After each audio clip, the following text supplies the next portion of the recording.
Assalamualaikum warahmatullahi wabarakatuh. Syarotah.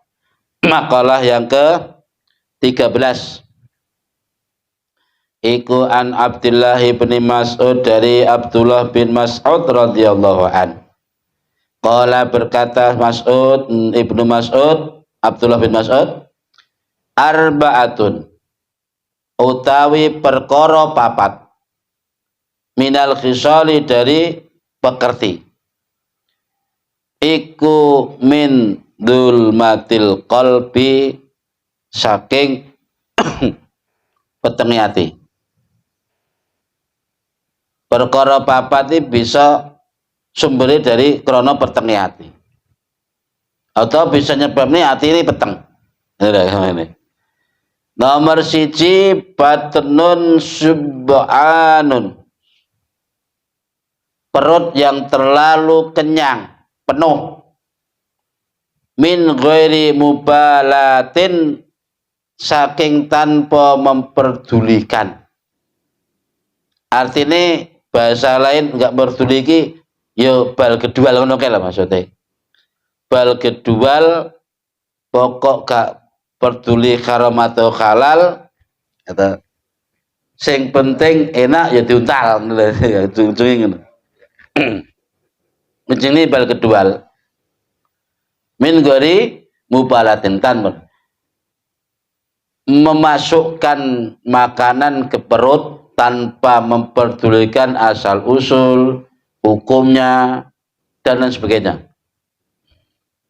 Bi an kana sab'u zaitan min sulusais masyariraini. Artinya manakala rasa kenyang ini sampai melebihi dari kapasitas di dalam perut itu.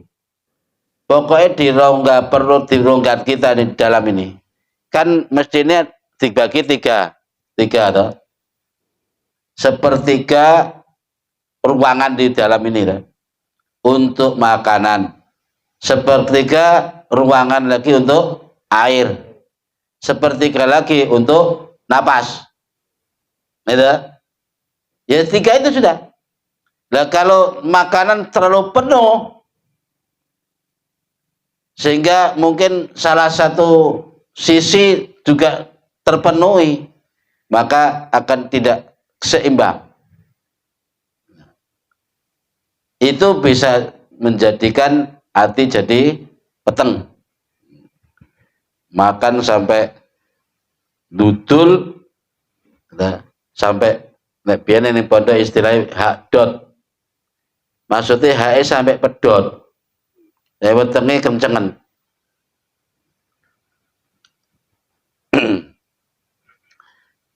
Bisa membuat hati jadi gelap.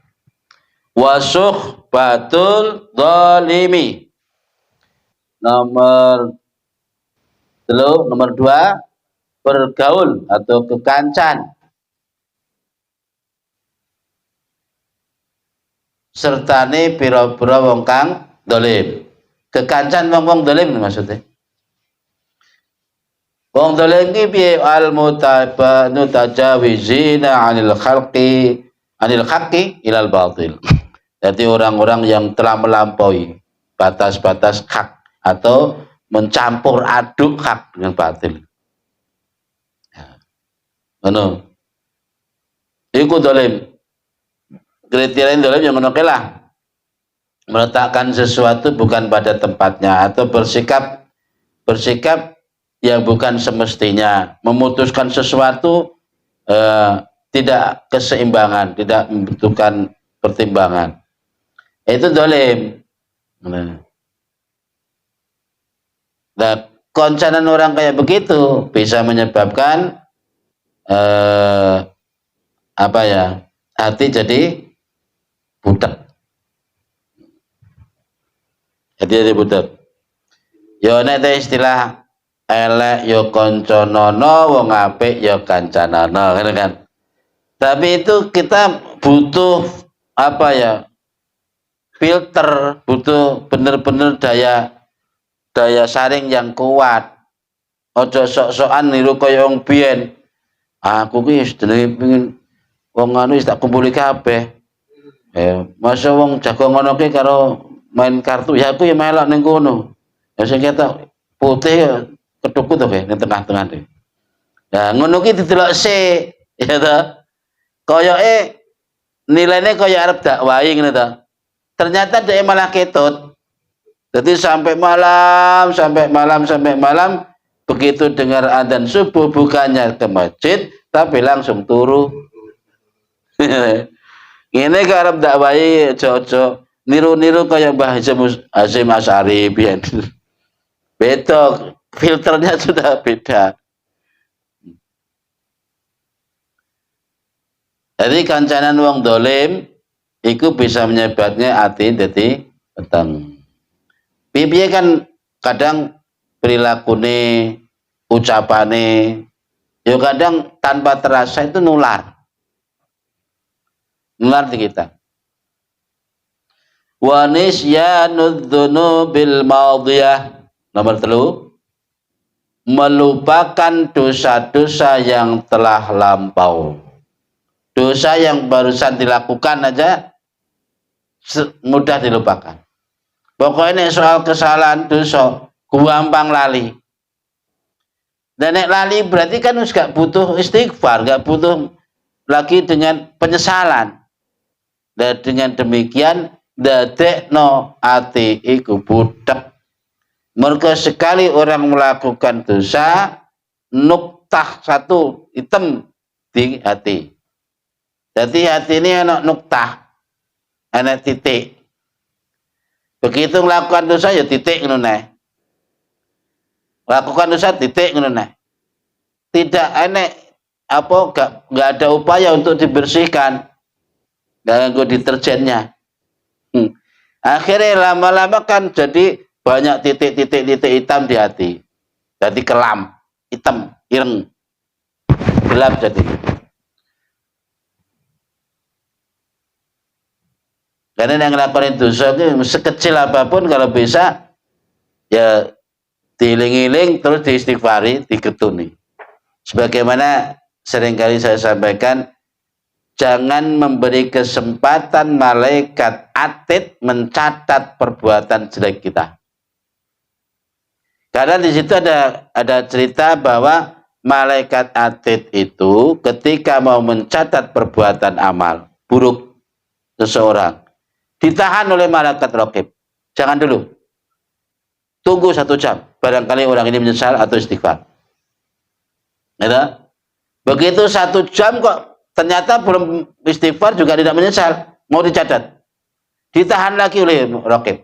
Jangan dulu. Barangkali tunggu lagi 2 jam. Barangkali orang ini menyesal. Sampai begitu terus mentok 6 jam. Ini dalam kitab Irsyadul Ibad, ya, 6 jam. Artinya ketika kita melakukan dosa sekecil apapun, nggak usah nunggu 6 jam, kita segera beristighfar. Nah, langsung istighfar menyesali itu. Supaya malaikat Arab nyatet, wah ikare 5 jam iki nang tak catet ini caranya. Nah, ternyata istighfar. Akhirnya nggak jadi tercatat.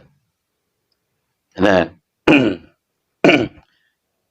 jadi terlalu mudah melupakan dosa yang sudah lampau itu juga menyebabkan hati jadi budak, jadi kelam. Yang keempat, watulul amali, panjang angan-angan. Tulul amal panjang angan-angan. Terlalu banyak rencana. Rencana sih boleh-boleh aja, tapi terlalu panjang angan-angan itu dadekno budake ati. Ya sebuah, entah itu urusan rumah tangga, urusan cita-cita, urusan apa saja, terlalu panjang angan-angannya. Kaya uripe cek tuwa, kesempatane cek suwe ngono. Wong iku nek duweni angen-angene dawa amal itu, iku merasa hidupnya masih panjang. Jadi nggak ada tergerak untuk segera bertobat. Soalnya rencananya oke. Bahkan dilingno kan tobat umurmu wis 60 ke atas. Alah, iki cek urusane kaya ngene. Iki rung dadi sing kono malah lagi direncanakan. Oke kan enten. Iku nek ngono carane dadekno atine peteng. Jadi bisa kita tambahi bahwa urusan tobat itu bukan urusan usia. Tapi urusan tobat itu hubungannya karo urusan dosa. Ngono. Pokoknya begitu ngelakoni dosa, entah itu anak muda kan, anak-anak yang penting sudah mukallaf balik, ya segera dituntut untuk bertobat. Gak usah nunggu usia. Dan nanti ngelakukan dosa mana, wong nom kan biasa cenderung ngelakukan itu. Ya tobat mana, istighfar mana, dan begitu seterusnya. Nggak usah nunggu, alah iki lagi ping pisan ae. Nek mau tambahin neh. Dosane ditambahin neh apa istighfar alah kok paling nglakoni neh jeung cah nom lumrah. Apa ditobati alah paling sesuk nglakoni neh. Akhirnya dosane numpuk. Jadi terlalu mudah terlalu panjang angan-angan itu bisa menyebabkan hati menjadi budak. Ternyata hal sing dadekno budak hati iku yo akeh ternyata. Ya kalau di sini empat. Tapi sebetulnya banyak.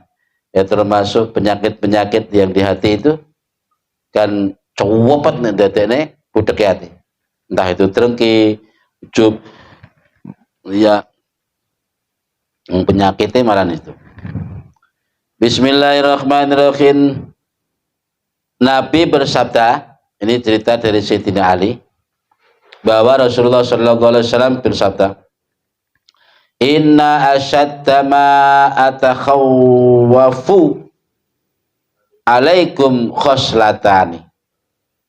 Sesungguhnya yang paling berat, sesuatu yang paling berat aku takutkan, atau sesuatu yang paling aku takutkan atas kalian itu dua hal aja. Satu, ittiba'ul hawa, nuruti hawa nafsu. Yang kedua, batulul amal, panjangnya angan-angan. Kalau dua ini telah menghinggapi kalian, waduh, angel pokoknya angel. Wayai dengar adzan nih gak boleh ngetuwitin yang seberang. Ngutakane biasa nurutin hati. Artinya nuruti hawa nafsu kuwi, nuruti hati. Urip pisan dinikmati betul. Aslinya yang nuruti nafsu kuwi, nuruti hawa itu. Allah terlalu dituruti terus. Wah, itu berbahaya. Dan itu yang memang sangat dikhawatirkan oleh Nabi. Dikhawatirkan. Nek wis ngono sebenarnya wangel tenan memang. Terus panjangnya angan-angan. Saiki lho wong nek duweni rencana yang begitu padat, masih setengah kabeh angan-angan iki cek panjang, rencana hidupnya iki cek panjang lebar lah. Bagi orang yang di tengah begitu, maka ketika dinasihati pun kadang-kala mental. Alah kok buru-buru kok mikir sholat, iki urusan koyo ngene.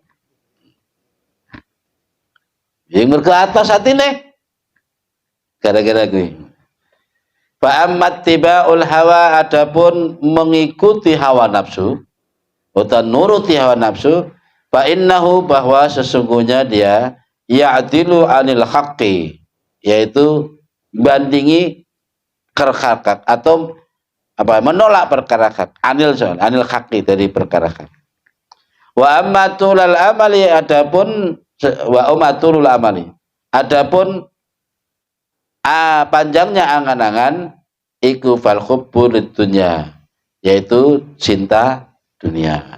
Ya jelas, saking wong iku sesemning donya pemane urip ya gemlimbangan donya. Jadi rencananya ya panjang lebar gitu. Ini nanti ke depan buka cabang kono maneh nggih, kecamatan kono barang. Sudah sing kono yo neh tak tambahi maneh. Gak enteke. Pemane wong duwe donya. Panjang angan-angan. Bismillahirrahmanirrahim. Rawahu Ibnu Abi Dunya. Hadis tersebut juga diriwayatkan oleh Ibnu Abi Dunya. Terus tadi kan 4 perkara yang bisa menyebabkan hati menjadi gelap, hitam. Nah sekarang ada 4 perkara pula yang menyebabkan hati menjadi terang atau gemerlapan, mencorong. Apa itu? Ya sebaliknya papat mau banyak kan. Kalau tadi yang pertama perut yang terlalu kekenyang tanpa memperdulikan dari mana asal usul makanan yang dimasukkan. Yang kedua berteman dengan orang dolim. Yang ketiga terlalu mudah melupakan dosa. Yang keempat tulul amal, panjangnya angan-angan. Seperti itu ya pokoknya. Nah, singgarai padange ati bisa terang, yaitu batnun jaiun, weteng sing biasa luwi, atau ketika makan itu benar-benar selektif. Panganan sing arep masuk diteliti betul iki dari mana asal usulnya, terus ini statusnya bagaimana, status hukumnya, atau ini status kesuciannya gimana, selektif betul. Nah, jaiin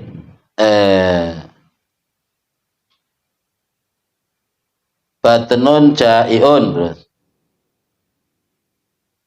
min hadrin ya. Maksudnya gini, perut yang lapar karena khawatir manakala nanti mengganggu kegiatan sholat malamnya. Li'ajli taqayyudin, ini maksudnya agar bisa terjaga terus. Maksudnya nek weteng ki lesu kan gak iso turu ngono lho. Gak iso turu ki dia punya target. Menghindari tidur itu punya target, mungkin ya zikirnya selalu terjaga, bukan kok aku ki pokoknya wetengku tak lesokno memang supaya gak ngantung. Apa mana iki ono pembukaan Piala Dunia. Nah iki beda mana tangan. Jadi li'ajli taqayyubin wa ta'abudin, untuk persiapan kegiatan malamnya gitu loh, supaya ora ngantuk. Nek ngono bisa madangno ati kuwi. Wa suhbatus sholihin, nomor 2, yaitu berteman dengan orang-orang soleh. Soleh itu khalisina min kulli fasadin. Orang soleh itu adalah orang-orang yang selamat dari segala kerusakan. Kerusakan amale, kerusakan batine, pokoknya selamat lah. Makanya orang soleh itu selamat. Selamat lisane, selamat anggota dohire, ya selamat atine. Atine selamat dari segala kerusakan, kebinasaan. Kumpulan wong ngono ki dengan tujuan supaya kita ketularan APE. Soalnya karakter elek itu begitu mudahnya menular tanpa disadari. Baik, kalau nek pingin gak percaya, nek pingin nyoba silakan. Konconan wong sing geladras sing hari-hari iki mung bahasane kasar tok. Cak cuk ngono iki. Konconan ngono wong 3 dina lha kok ketularan. Terus dina wis mulai tentang ketularan. Tapi nek kancanan wong apik, pengin ketularan apik iku wangel, perlu perjuangan. Perlu perjuangan itu. Nah, iku bisa ndadekno atine padang. wa khifdzud dzunubil madiyah, selalu mengingat dan apa ya, ya menjaga dosa yang telah lalu itu gak dilalek nih. Waduh, dosaku sing ndek wingi rung tak tobat e, ki arep nglakoni neh wis gak. Dosaku ki nek diitung wis gak karo-karuan. Sing bendina mesti enak dosa. Urung lan kok arep nglakoni mana. Dadi pikir-pikir arep nglakoni dosa nae pikir-pikir. Soalnya dosa kemarin aja. Barusan kemarin jago nang kono, ya Allah, kuwat lho nyapa wingi kok sampai ngomong ngono ya. Jadi dieling-eling padahal dosa cilik ini. Tapi dieling-eling supaya ketika mau melakukan dosa lain pikir 3 kali. Ya. Nek ngono bisa dedek nebat. Artine bening toh. Terus wa qasrul amali, cendeki amal. Maksudnya manusia itu ya tentu punyalah rencana, punyalah keinginan, cita-cita. Omah ya pingin dibangun biar rencananya kan angen-angenan bisa duwe. Tapi nek terlalu diperpanjang angan-angan bisa budek no pikir. Apa arti? Ya sudah, itu hanya sebatas angan-angan. Gitu. Wis langsung dipasarin pengirannya. Urusan pengiran wis. Menenek rezeki ya apa jadi pengiran? Ngene wis. Jadi enggak terlalu panjang jadinya. Orang tetekna beban dalam pikiran juga enggak tetekna budekin hati. Mulai dipikir tetekna beban pikiran iki ya apa iki? Gawe teras urung mari. Apa nambah dapuran ke urung koper. Nah, akhirnya macam-macam yang dipikir. Ya sudahlah, urusan pengiran ngene wis, pasrah. Karena pengiran ngongkon gerak lah ya gerak nih. Bismillahirrahmanirrahim. Iki sing tak waca ning jerone ya. Qala Abu Thayyib, berkatalah Syekh Abu Thayyib. Ini di dalam syarahnya. Man jalasa ma'a samaniyati asnafin zatahullahu samaniyata asya. Seperti konsekuensi ini ngono memang. Barang siapa yang sering kumpul jalasaki lungguh bareng, sering jagong bersama 8 macam orang ini, 8 macam atau karakter seseorang, maka dia akan mendapatkan 8 sesuatu juga. Nah, pokoknya setiap kali kita berteman kepada siapa saja yang kita teman, kita tentu akan mendapatkan sesuatu darinya. Contoh sekarang, man jalasa ma'al aghniyai, barang siapa yang sering-sering duduk bersama orang-orang kaya, zadahullahu hubbat dunya, maka Allah akan menambahkan baginya cinta dunia. Jelas kumpulannya mau sugih-sugih dah, padahal dia sing duwe dhewe. Otomatis dalam hati tetap duwe gumrika. Wah, koncoku mobil. Iki apa yang perlu tak tol. Jadi mau nggak mau tetap kepingin itu ya. Saya kepingin ya wajar sih. Coba ya aku mau ndadekno ketularan seneng dunya. Warrubati fiha, dan kesengsem di dalam dunia itu. Mana yang suke urusannya oke. Jadi ya enaknya mau urusan dunia sih dipikir. Konconan suke-suke tak ya apa iki. Dene ngono. Wa man jalasa ma'al fuqara'i hasala lahu syukru war ridha bi kismatillahi ta'ala.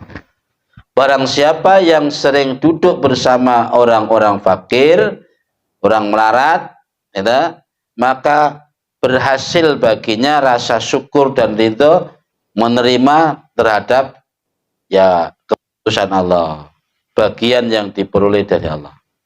Kismatun. Kita mungkin selama ini ya merasa orang paling menderita. Umpamanya omahe ra duwe, urip cek ngontrak, bojo ra duwe. Ya kayak paling menderita lah. Ternyata begitu kumpul wong nen, tiba nek sing luwih parah daripada aku kan. Lah aku nek kumpul, tapi nek kumpul wong sak dhuwur ya krasa tenan. Wah, tiba aku sing nelongso iki. Makanya begitu kumpul wong sing parah, wong fikir, akan muncul rasa syukurnya. Ya Allah, berarti aku selama ini kurang bersyukur ya. Saya merasa selama ini orang yang paling menderita itu aku. Ternyata di bawah aku masih ada. Jadi muncul rasa syukur. Makanya kumpul ki ya sering-seringnya karo ngono ki ben muncul rasa syukur. Bisa jadi deh kumpul ning wong sugih ya kena. Yo aku ora ngarani ngongkon ya ora ya. Neneng kita pikir ngono. Tapi sing penting kita bisa memilah-milih gitu. Terus wa man jalasa ma'as sultani zatahu Allahul quswata wal kibra. Barang siapa yang sering-sering bergaul, duduk-duduk bersama orang pejabat, sultan itu pejabat kalau sekarang, maka Allah akan menambahnya hati yang keras, menambah hati yang keras dan kesombongan. Oh berarti ini bukan kok berarti pejabatnya ini keras-keras lah. Enggak begitu. Bagi pejabat yang sudah mempunyai mendapatkan kursi itu cara ujiannya sebetulnya mana, bukan kok keras hati. Tapi bagi si temannya yang belum dapat apa-apa ini, dia berteman dengan pejabat, ini tentu ya problemnya beda gitu loh. Problemnya beda. Akhirnya yang dadekno atine atos tambah gumedene tambah sombong. Nah. Nek saiki lho wong ora duwe. Nang dene kumpulane wong pejabat-pejabat tok. Ya nek ngalung itu yo gila-gila lho. Nah, aku lho karo dekat tenan. Lho bupati karo aku lho pelek tenan. Lho pelek tok koran. Kan bangga ta ngono. Oleh undangan bupati ngono seneng kok. Lha undangan kok ndi? Bupati gawe. Lho aku nek apa-apa selalu diundang. Oleh undangan ngono wis bangga. Padahal bupati nyelene undangan iki dilewatno RT. Pak RT ini takon, Pak Bupati siapa aja kan? Terserah Pak RT aja lah. Berarti kan undangan itu bisa jadi ya salah nyasar, termasuk nyasar gede. Ini bukan berarti kok, berarti Pak Sultan para pejabat itu atas hati ini. Enggak begitu. Maksudnya ini konteksnya konteks orang yang bergaul pada para pejabat. Wa man jalasa ma'an nisa izatahullahu juhla wasyahawat. Barang siapa yang sering kumpul bersama kaum perempuan, senengane iki mung ning urusan wong wedokan. Diundang ngaji ning kene wong lanang gak gelem. Tapi nek majelis ibu-ibu, wah semangat betul. Nah, ini apa ki? Dadekne tambahi juhlun wasyahawat. Bodone dan syahwate sing tambah. Mbok sing dimaksud piye aku? Pokoke ngono ki kalame. Tambah Allah nambahi bodone lan nambah syahwate. Ya semoga wong wedok enake kuwi mungkin ya. Soalnya nek dipikir nek dipertimbangkan ya. Wong lanang iku kekuatane 10 syahwate sita. Sebalik wong wedok ada syahwate 10 kekuatannya sita. Ngono bandingane. Karena nek sering-sering kumpul wong wedok ya ndadekne tambah syahwat. Maksudnya syahwat itu syahwat kesenangan, keinginan syahwat. Bukan kok syahwat ke arah syahwat bid'ah itu enggak. Bukan hanya itu aja maksudnya. Kata syahwatun itu maknanya keinginan, kemauan. Akan selalu begitu. Karena nek gak percaya coba. Enek-enek wong lanang kok sering kumpul wong wedok. Kok lah karepe lah kaya wedok. Waken karepe. Syahwat itu, keinginan. Terus akalnya itu kayak kurang kayak akalnya kaum perempuan. Itu fitrah memang nggak bisa kok, nggak bisa ditolak, nggak bisa dibantah. Fitrah itu. Wa man jalasa ma'as sibyan isdada minal lahwi. Barang siapa yang berteman dengan anak-anak, maka mau nggak mau dia akan ikut bermain. Ya piye jenenge kumpul arek-arek, akhirnya ya dadi jalanan.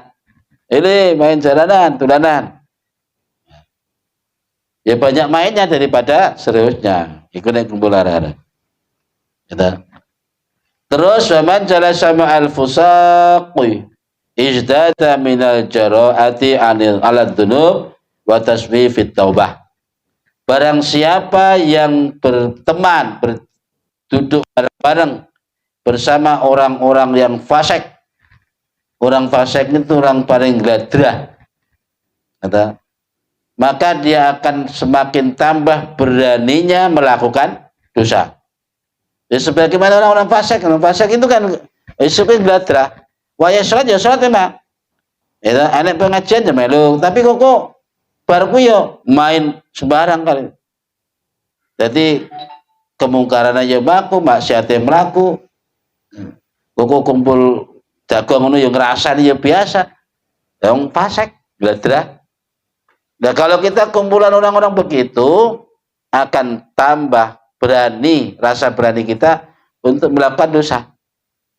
Seakan-akan biasa saja melakukan dosa itu. Terus cenderung menunda tobat, wa taswifit tobat. Kalau soal tobat diuntur-untur aja. Maklumlah masih 40, nantilah tobat kan urusan 60 ke atas. Hanya begitu. Kayak umur dia yang ngatur. Wa man jalasa ma'as salihin, barang siapa yang bergaul dengan orang-orang saleh, izdada rugbatun fit ta'a. Rugbatan, maka jadi tambah-tambah apa nih rugbatan demene fit ta'ati dalam ketaatan. Nek kumpul wong soleh, kumpul kiai, kumpul wong alim, biasanya dibicarakan soal ganjaran, soal swarga, soal akhirat. Akhirnya ya cenderung malah seneng ngamalno iki, seneng taat ning Gusti Allah. Begitu kumpul wong sukses yang dibicarakan dunya. Nah. Ya nek wong sukses maklum ae memang dia punya. Dia kumpulannya wong sugih, akhirnya gaya hidupnya ya kaya wong sugih padahal dia ora duwe. Iku sing bahaya. Nek soal mobil, wah hafal kabeh, merek mobil hafal kabeh. Wa man jalasa ma'al ulama izdada minal ilmi wal amal. Tadi kalau kita kumpul bareng orang soleh, maka akan semakin tambah ibadahnya. Seneng ibadah. Nah sekarang nek kumpul ulama, orang-orang alim, dua ilmu, maka akan semakin tambah ilmune, yo amale. Nah, nek ketemu wong sing alim, ilmune tinggi, bikakse bakas ilmu. Andaikan kok kita lagi ngobrol pun ngobrol ilmiah. Masa tak guyonan nih, guyon mengandung arti. Nek wong ilmu kan ngono. Gedobros tapi bermakna. Gede ilmu. Akhirnya tambah ilmu nih kan kita. Terus tambah amale, terutama tambah ilmu nih kan bisa tambah amale. Gini loh.